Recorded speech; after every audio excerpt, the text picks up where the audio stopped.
Pregnancy సమయంలో ఎటువంటి ఆహారం తీసుకోవాలి అన్న విషయానికొస్తే ముఖ్యంగా ప్రోటీన్ రిచ్ డైట్ అనేది ప్రతి ఒక్క ఆడవాళ్ళు కూడా తీసుకోవాల్సిన చాలా ముఖ్యమైన విషయం అయితే ఇది. సో ప్రోటీన్ డైట్ అంటే ఏంటి అంటే ప్రతి మీల్‌లో కూడా అంటే బ్రేక్‌ఫాస్ట్ తిన్నా, లంచ్ తిన్నా, డిన్నర్ తిన్నా కూడా ప్రతి మీల్‌లో కూడా కొంతవరకు ప్రోటీన్ ఉండటం అనేది చాలా చాలా ఇంపార్టెంట్.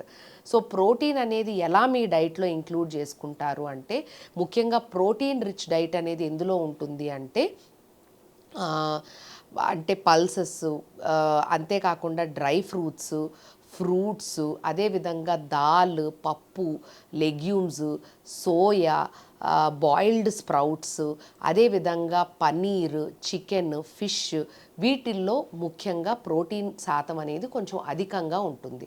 అంతేకాకుండా ఎగ్స్‌లో కూడాను ప్రోటీన్ అనేది ఎక్కువగా ఉంటుంది.